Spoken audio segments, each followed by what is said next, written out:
Hello and welcome to Common Ground, an inside look at Suffolk County. I'm your host, Sheriff Steve Tompkins. So let me give you a little background about the program in and of itself. We call it Common Ground because we see it as a meeting place for thoughts, ideas, and people to come together to talk about the salient issues of the day, the important issues, i.e. not just about criminal justice, but housing, healthcare, the economy, jobs and job training, pay equity, immigration, which is a really hot topic right now. And so what we wanted to do when we began this program 10 years ago, is to create that venue that would allow us meaning the Sheriff's Department, to have a voice. One, to bring our viewers inside the department to see exactly what it is that we do behind the walls. For the longest time, many people have no idea what goes on in the House of Correction. And I want to emphasize that word, those words, House of Correction. We are not the house of warehousing. On average, men are with us between 12 and 14 months.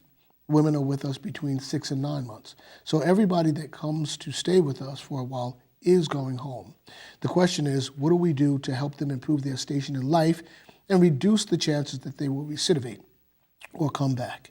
Now, there are a couple of things about the recidivism rate and the cost of incarceration. In the Commonwealth, the recidivism rate stands at about 46%. And so we know that on any given Friday, any given day, when people leave our department, within 3 to 6 months, they could come back. And so the question is, how do we interrupt that cycle of them coming back?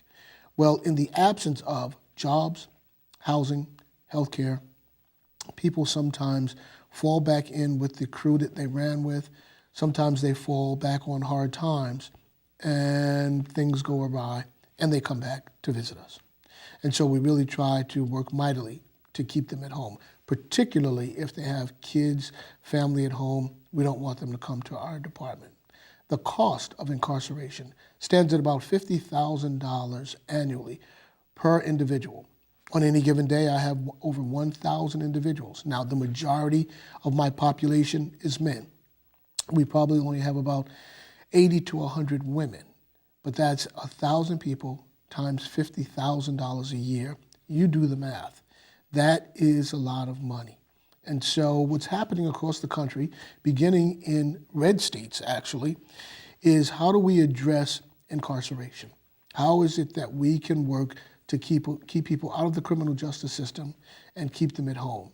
And so at our department, we have a number of reentry programs that we work with individuals from the moment that they walk into our department until the time they leave.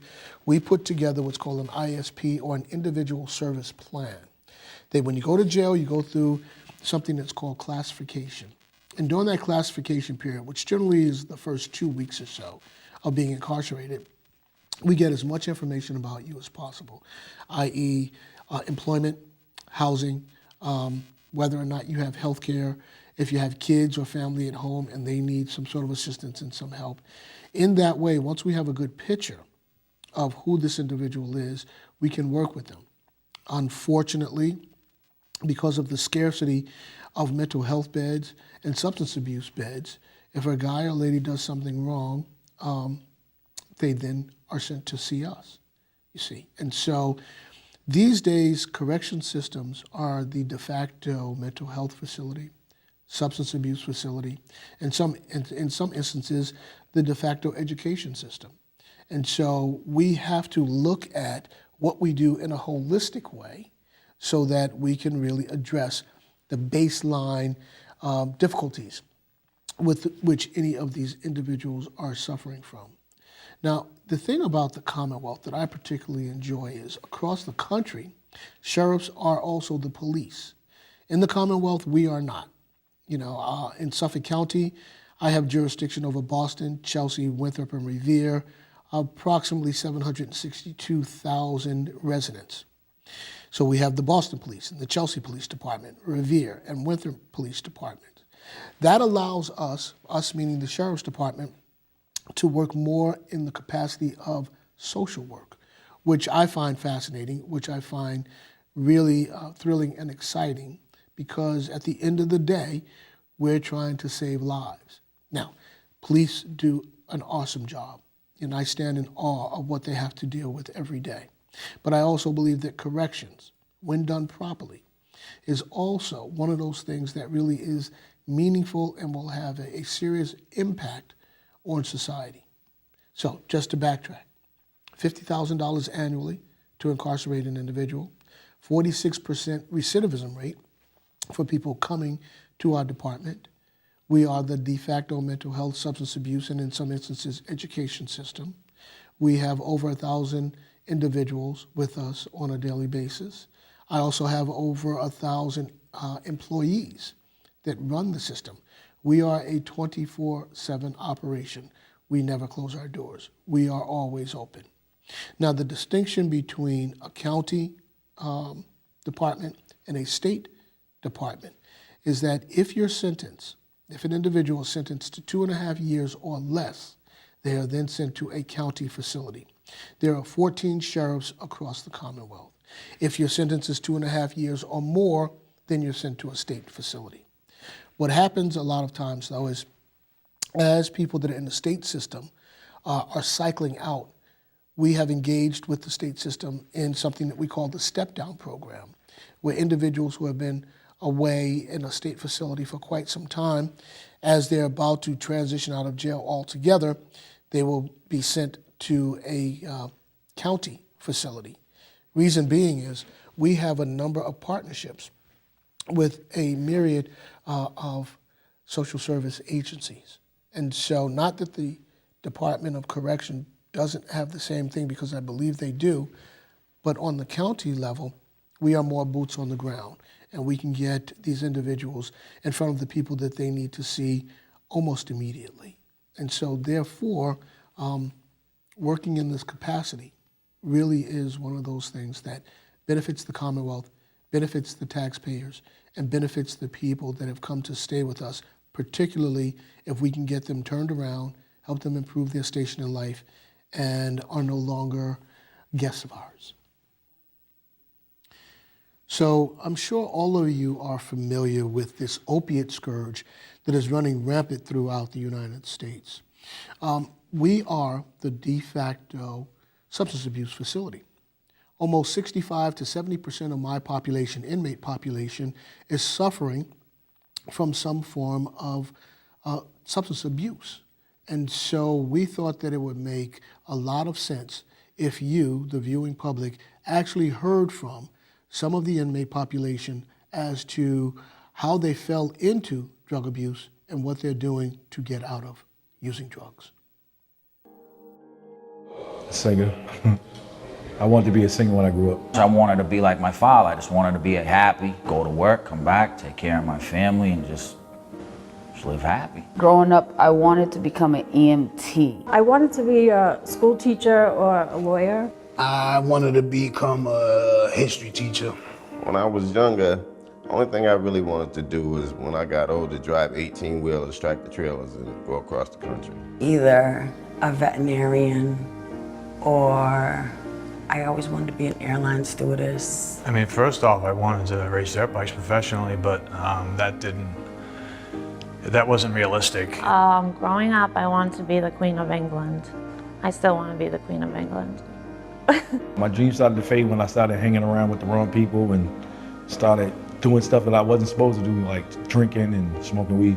I used to see my brother and his friends always sitting, behind the house smoking, and I always was like, oh, that looks cool. I mean, I used alcohol here and there growing up and marijuana, but it took a turn for the worse when OxyContin came into the scene, and everybody, they were everywhere. When I was 13, I lost my father, and I started smoking marijuana. By the time I was 16 and a half, I had tried heroin and become addicted to heroin. When I started using drugs, everything started going out the window.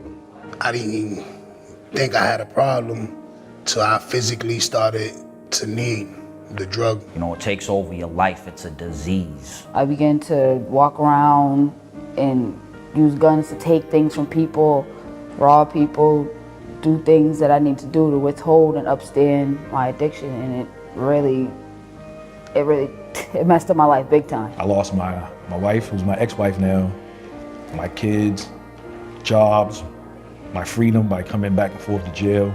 It turns you into a monster. It turns you into a beast because you're going to do anything to get the drugs. It caused a lot of pain, suffering. It risked my freedom. I've lost friends, family, places to live, cars, jobs. I damn near lost myself. The opposite of what I was raised to be. It brings me to be that person. It's an obsession that never leaves me. Once you're doing drugs, you don't feel basically, period. You just become numb. It basically makes your choices for you. It's powerful, but I don't want to allow it to beat me. So I spent half of my life in prison, behind drugs. Drugs always put me in jail. I don't come to jail for any other reason but because of drugs and the things that drugs make me do to get them. I don't come to jail when I'm clean and sober. It's behind being under the influence, it's behind drunk driving, it's behind shoplifting, it's behind the larcenies, it's behind all that stuff that goes along with being addicted. When you get locked up, you basically lose everything. So when you get out with nothing, it's like the first thing that's on your mind is like, damn, what am I gonna do? Just being let out the front doors with no destination to go. You know what I mean? No way, no certain way of living. You know what I mean? It's hard. Going from anywhere, from detox, from jail to further treatment is the best start possible. I need family and I need love.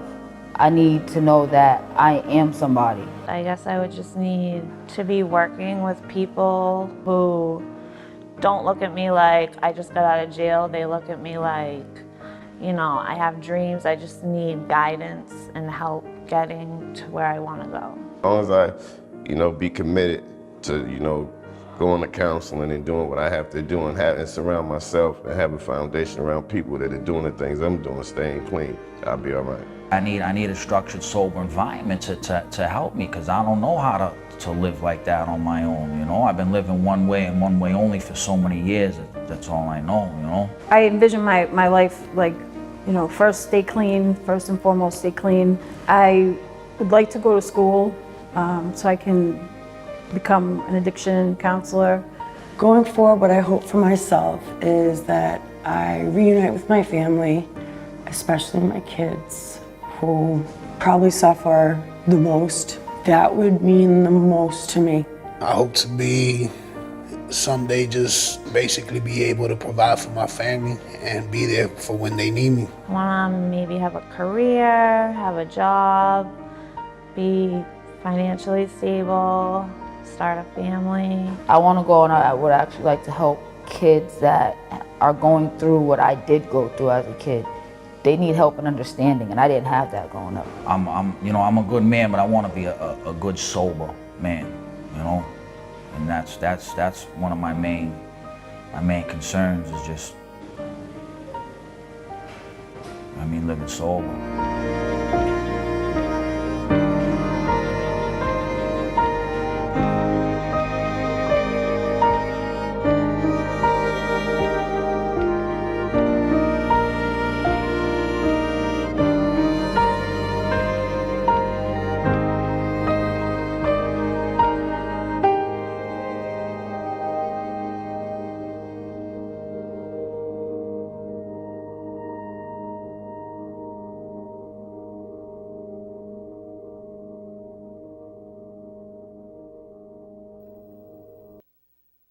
So when an individual is sentenced to a county facility, their first 2 weeks they go through classification. And the classification process gives us information about said individual, i.e. we get to find out about their employment status, housing, healthcare, education. And one of the things that we realized is that a lot of these individuals are not going to go on to 2 or 4 year colleges once they left us. And so what we do is this. If they need to get their GED, we work to help them get their GED. Once we get past that, we have really used vocational education as a tool to help them help themselves. And so if they know how to clean a building or cook food or landscape, they're employable. and we talked to employers about the fact that while Joe or Jane Public was away with us, they didn't just sit on their laurels, that they did learn a skill. And this clip will be that will have the voices of some of the individuals that have gone through our vocational education program, and they'll tell you what they've learned. Hello, I am Suffolk County Sheriff Steve Tompkins.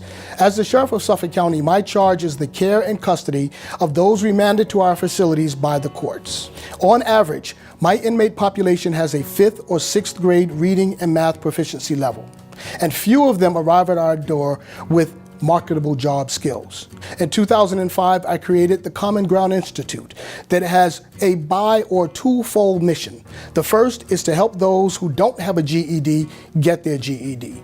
The second is to focus mightily on vocational education. If we can teach a guy or a lady how to cook, clean, build, or sew, they have a marketable skill. But then we take it a step further and we talk to employers about the fact that while these individuals were with us, they didn't just sit on their laurels, they did learn a marketable skill, and we would ask those employers to at least give them an interview. Look, at the end of the day, we are our brothers and sisters' keepers. The hallmark of any vibrant society is how that society wraps its arms around its most compromised members. And so we see it here as our charge to work with this population to get them back home whole and to get them back home with marketable skills so that they can take care of themselves and their families. Here at the Suffolk County Sheriff's Department, it is our goal to help women and men who are mandated to our custody be better than when they came in. And so with that, it helped us put together many different programs that we have here, specifically our vocational track.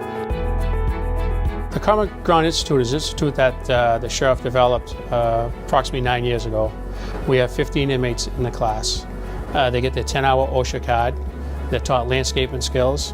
They're taught carpentry skills, painting skills, and roofing skills. And we teach them a skill that they never had and allows them to better themselves and for their family when their sentence ends here. The culinary arts program is what I think is one of the best things that we're able to do in the Sheriff's Department. We're able to take inmates, both male and female inmates, we teach them a trade.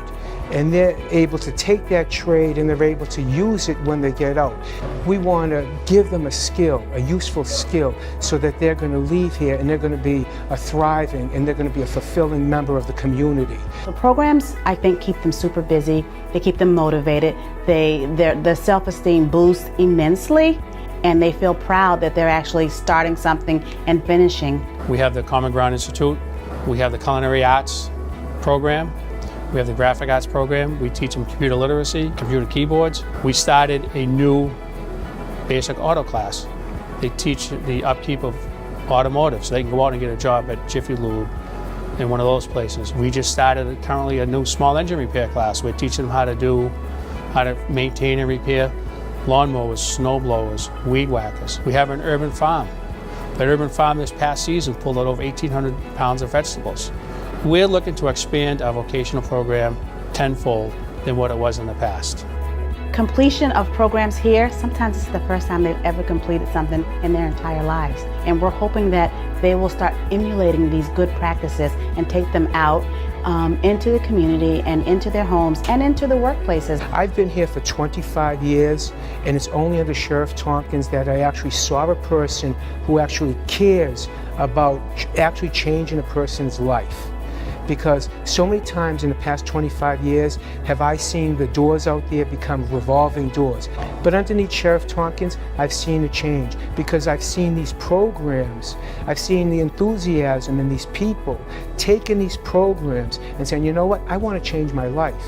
And I believe with programs like these, they're going to walk through those doors and they're not going to want to come back unless they're going to come back to thank us for changing their lives. Approximately 4 years ago, one of our employees asked if he could have a meeting with me because he wanted to discuss urban farms or urban farming. Apparently, he had read an article in one of the major newspapers that talked about the fact that people were actually creating urban farms on rooftops. And so we had a discussion about whether or not this was something that we might want to do at the Sheriff's Department. Well, we had a little parcel of land that lent itself to doing just that. And I thought it would be a good thing to give the inmate population another avenue to learn a new skill. And so we began with, I believe, 8 to 10 canisters that we built to house the earth. And now we're up to, I believe, well over 30 or 35 of those canisters, and we've got a full-blown greenhouse. And so this next clip will present to you what it is that we do with our urban farming program at the Suffolk County Sheriff's Department. The Urban Farm was an initiative by Sheriff Tompkins in conjunction with a culinary arts program. We have inmates that we show how to put the seeds in, how the seedlings grow, and pot them into bigger plants, and then they end up bringing them out to the greenhouse here, the Urban Farm, and they plant them into the bins. It's important to have an urban farm inside of a house of correction because the produce goes to our culinary arts program. It goes into our kitchen. We've recently just donated produce to the Rosie's house. We had an abundance of produce, so we're actually getting into donating it to worthy causes inside the community. You know, this is inside the House of Correction in Suffolk County, inside the basketball courtyard. You would never think this urban farm is here. When these men come in here and work on this, they're like, hey Cap, or hey Deputy. We like coming in here because it gets away from the normal daily routine, and they take pride in what they do in here. It's important that the public know that under Sheriff Stephen Tompkins and his initiatives, like the Urban Farm and the Common Ground Institute, is an important value to show the inmates responsibility and better themselves. They're just not sitting down watching TV. We are showing them responsibility. We are showing them how to survive. And we're teaching them something. They walk out of here with pride because they're learning. And that's all thanks to Sheriff Tompkins and his initiative and everybody that works in the farm and in the garden and all the programming.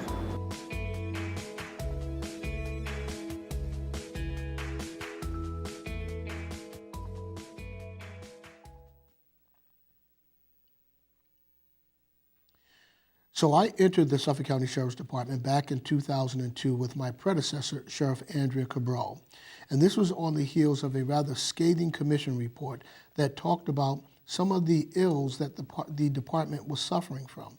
And one of those was lack of training. Now, clearly, officers should have as much training as they possibly can, and generally they receive 40 hours of training annually.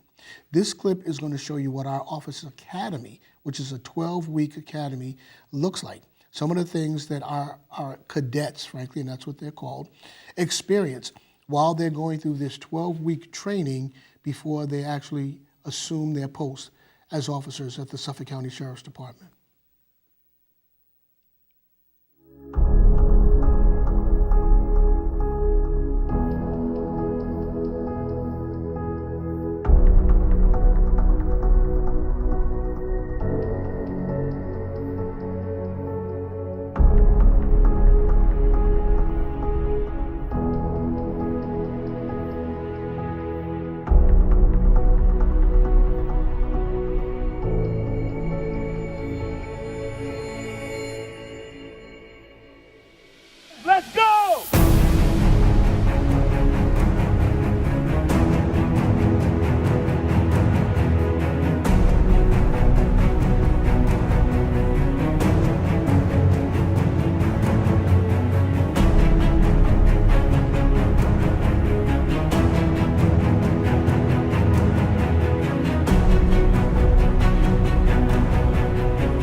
OC.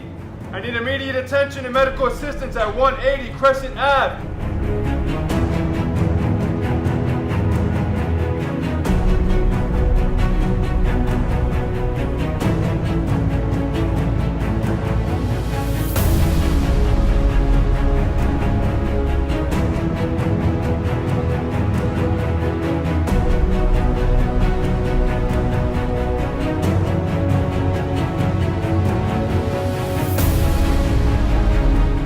Worst thing in life. I wouldn't wish this upon no one. Feels like a cobra bit my eye, sir. If somebody ever pointed that thing at me again, I would comply to anything you give me to do anything. I don't recommend that. I'd come right out of my cell.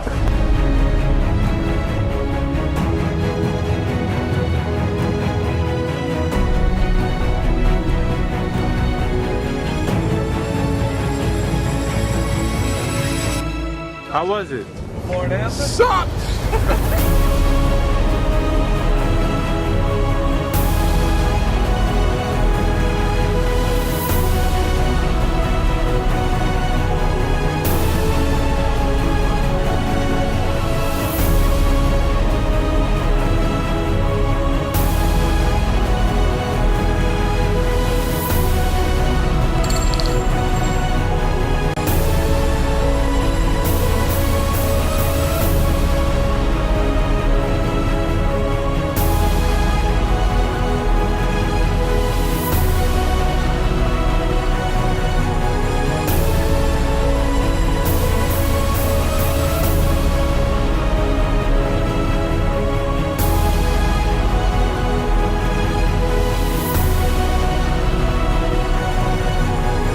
On behalf of myself and Quota 1701, we would like to thank the training staff for preparing us for our careers. We are SCSD.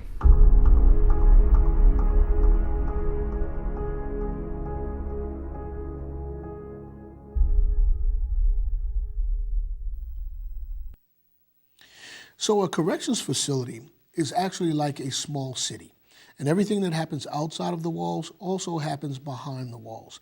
This next clip is going to show you our K9 division, where we have a number of dogs that not only patrol the perimeter of the facility, but they do a number of things that basically keeps the public safe, keeps the inmate population safe, and keeps my employee base safe.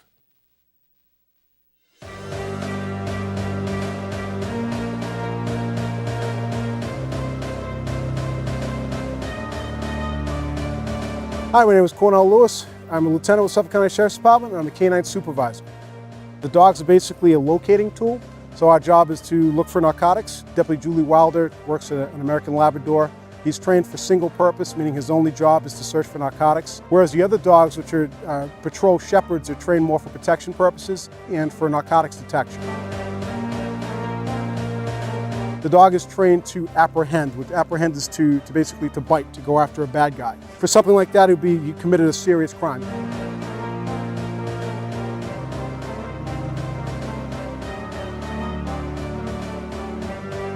So we spend more time with these dogs than we do our own families, our wives, our kids. We're with these dogs 40 plus hours a week on our vacations, our days off. It never ends. So they are very much a part of our family. So we essentially, when we go to work every day, it's like, I got you, you got me, buddy, good, let's go. To be selected as a canine handler, you're wearing a badge of honor, and we're constantly representing the department. So that's something the department takes very seriously in the selection process, and it truly is an honor, and by far, in my opinion, the best job in the city.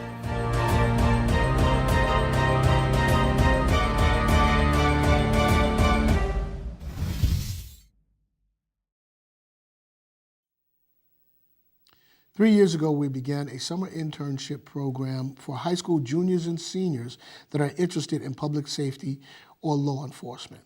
And so we have a 7-week paid program where these young kids are introduced to the district attorney's office, the attorney general's office, and law enforcement agencies like the state police, Boston Police, and the FBI. Here's a clip that will show you some of the activities that the kids are engaged in during the summer.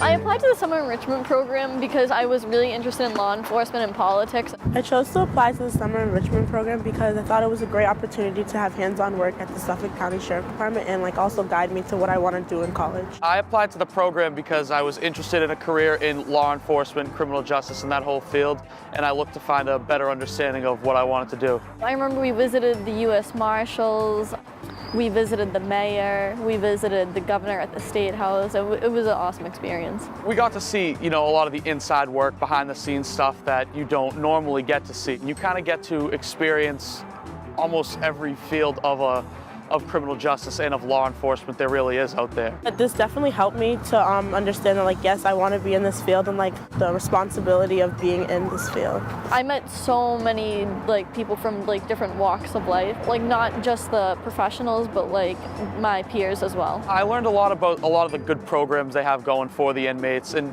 turning it more into a rehab facility rather than a punishment, and helping to realize steps that other places should take and how they're a pioneer in the industry. I think kids should apply to this program because it's truly a learning experience. I definitely recommend this program because you get to speak with law enforcement officials and you get to ask them any questions you want. I encourage other kids to apply because you truly get to see the ins and outs of criminal justice and law enforcement and everything that it does.